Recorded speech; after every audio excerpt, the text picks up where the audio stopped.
Hello again, and welcome to the Corner Studio here in my garage. Today's project is this copper panel repousse. As you can see, we've already got our subject drawn on it. It's a Killdeer.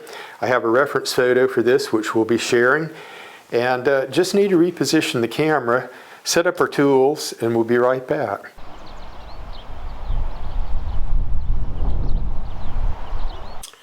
Alright, we've gotten the wood mallet out and our liner tools, so we're able to get started. First thing I like to do is try to match up, see if we've got very many straight runs that I can use a wider liner tool with, and on this one looks like a lot of gentle curves, so I'm going to get that one up. Shift to a little less width and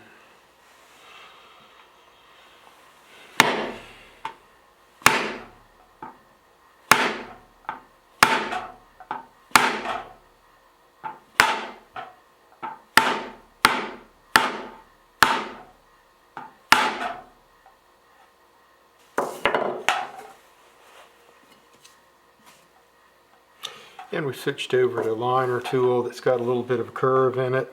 I'm going to just kind of mix and match here where I get those sections. I have some newer ones also that have a slider, a little less width there, and some different profiles, and I think that's what I'll use right there for the bend of the leg.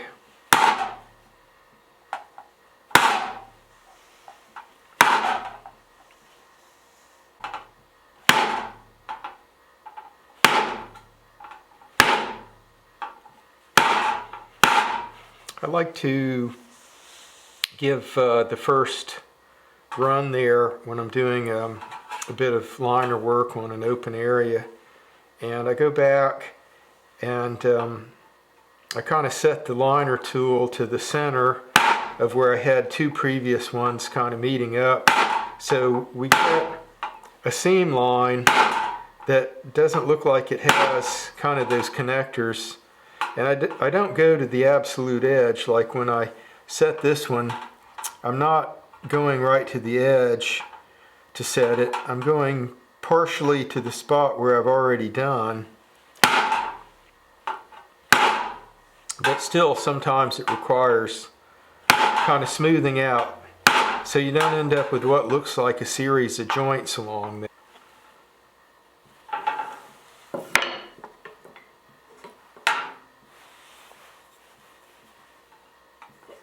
I have one that just barely has a curve that I often use for places like this.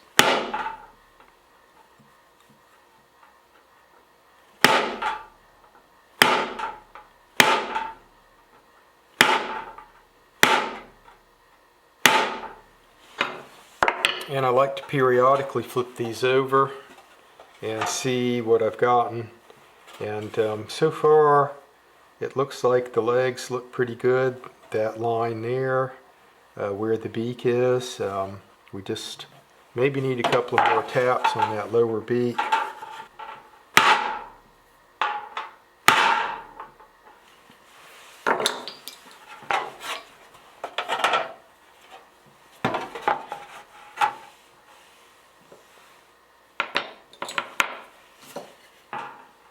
And this liner work, it's a pretty easy part, but it tends to just take a while.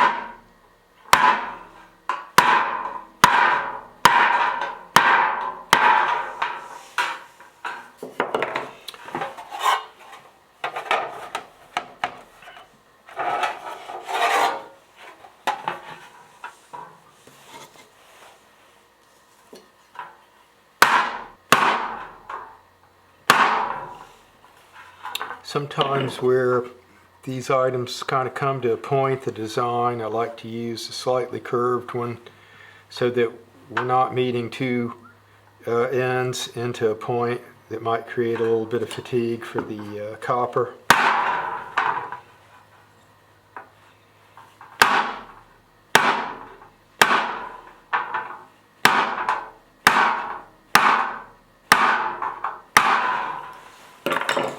And if we flip this over and it looks like everything's been covered, we'll be ready to start with the repousse part.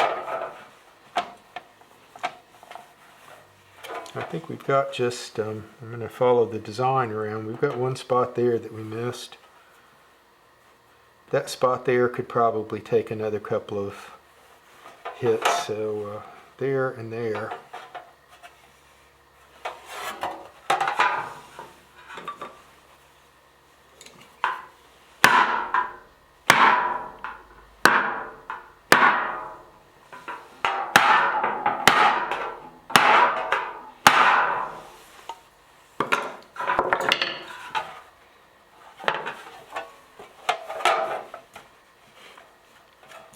And I think we're ready to get started with the repousse portion, and what that will need is some different tools. Here we were using tools with the metal working end, and we were hitting it with the wood mallet on the wood end.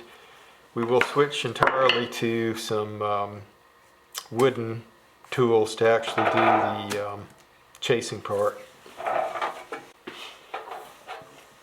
So I flipped this board over, and on the back side I have an area that's had some material removed to create a kind of a depressed section.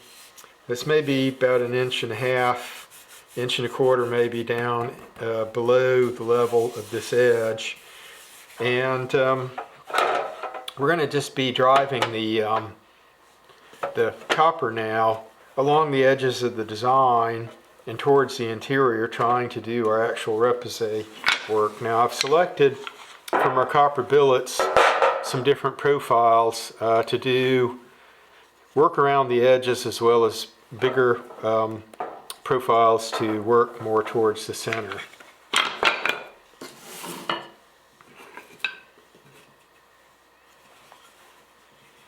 So I think I'm going to take this one and kind of work near the edge of the design.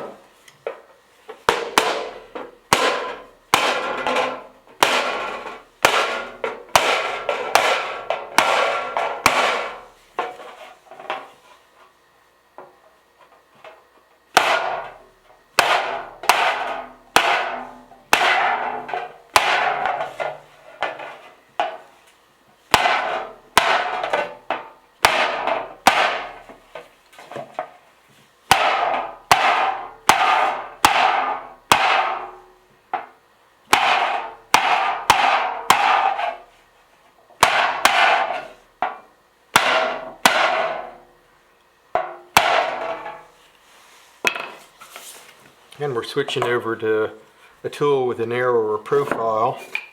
I'm going to take a quick look at those before I pick this one. I think I'll go with the smaller one.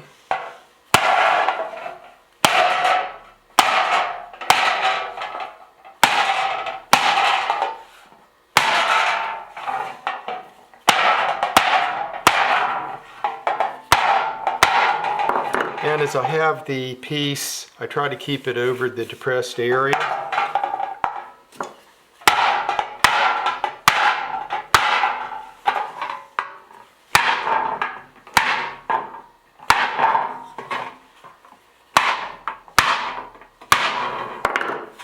I guess I should say I try to keep it over the recessed area here.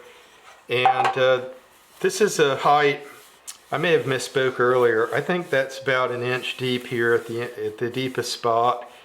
And it's of that depth so that I can drive the metal down into it and bend it without tearing it at these seams. So it's kind of a delicate balance there, and it's just this block I've had several variations of this block, and this one I've kind of arrived at for the pieces of this size over a period of time, just working with it.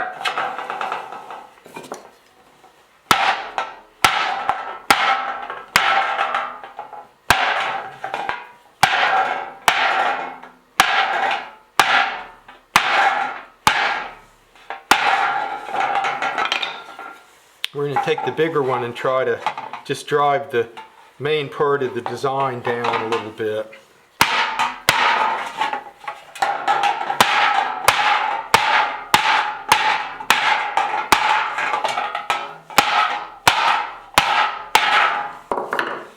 And I think we're just about bottoming out in the bottom of our wood piece there, so we're going to flip this over and I'll turn this. We're already starting to kind of raise this design up a little bit. I can tell from the edges there where our outline design is that the metal is already being pushed up a little. But what we're going to do is flatten this piece again and start the process over.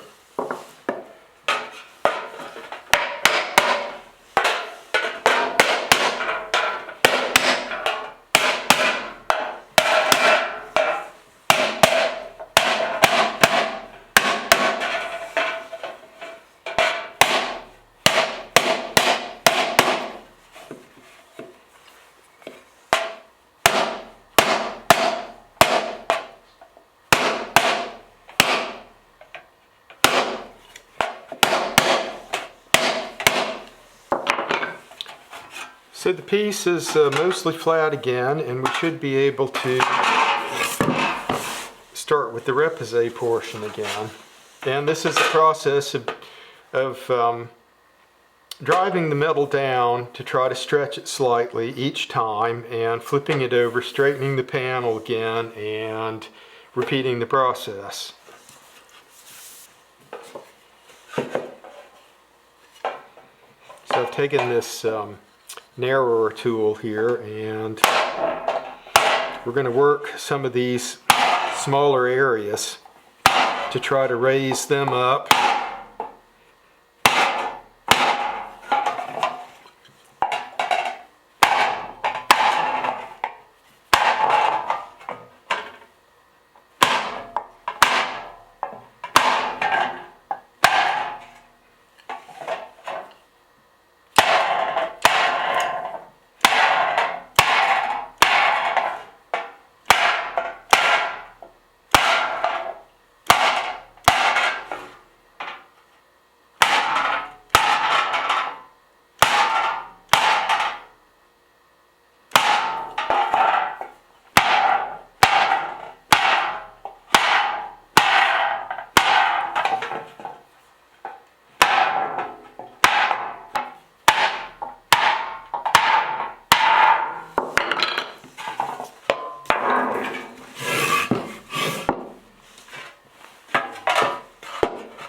And we flip this design, of course, again, and we're going to flatten the panel.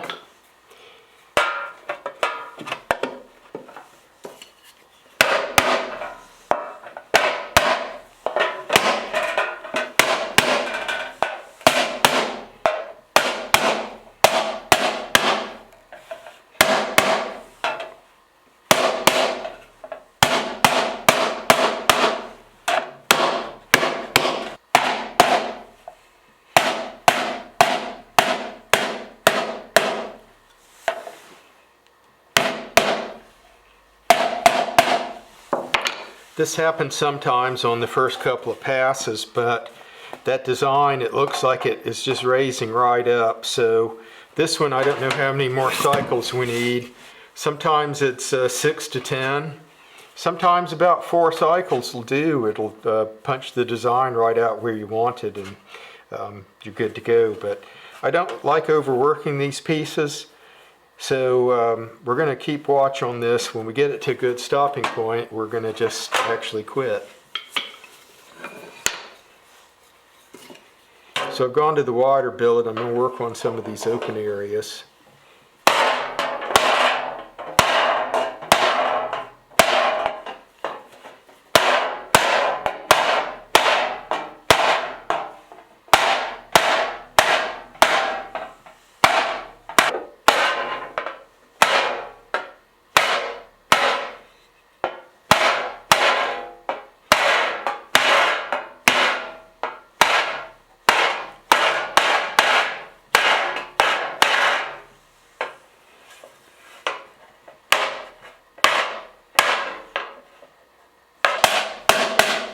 So I'm just trying to coax this gradually back flat so that some of these pieces that we've raised already don't try to crinkle back down. And I already see that these legs, they kind of, part of that can be, you know, it might draw the eye, but it would kind of look like the design itself where you have the legs recessed a little bit, but I don't want this part here under the throat to fold back down, so pay attention to that. And I really like the way this piece came together, and sometimes when you get them, the design is conducive to the repousse portion, and this one seemed to come together really quick. Now what I'm going to do is take some paint remover, and I'm going to get rid of the rest of these marker pen lines, and we'll photograph it again, put it up on the easel and point a light at it and see if we can get a better picture of it. But I think we're at a good stopping point here, so let me get this cleaned up, and we'll be right back.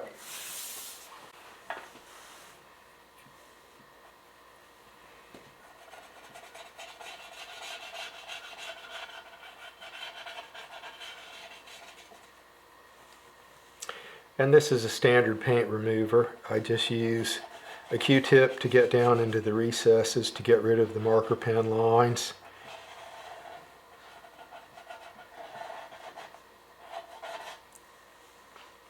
Now over time, this piece, if you use this as an outdoor installation, and of course these could be framed and used indoors, but I intend these mostly as outdoor art installation.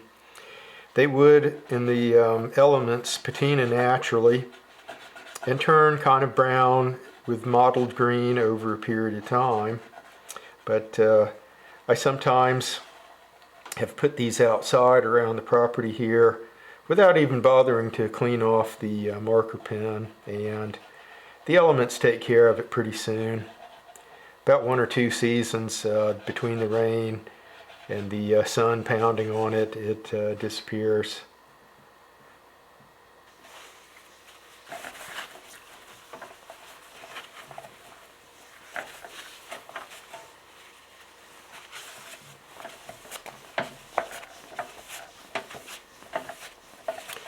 Now I tend to give these just a light cleaning like we've done here, but if you were intent on having this completely cleaned up of all the existing patina on here, what you do is just take some copper cleaner and scrub it up like you would a copper pot or anything else, and you could put quite a shine on here.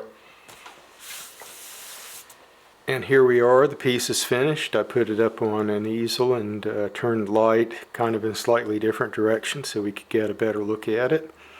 Anyhow, let me know what you think in the comments.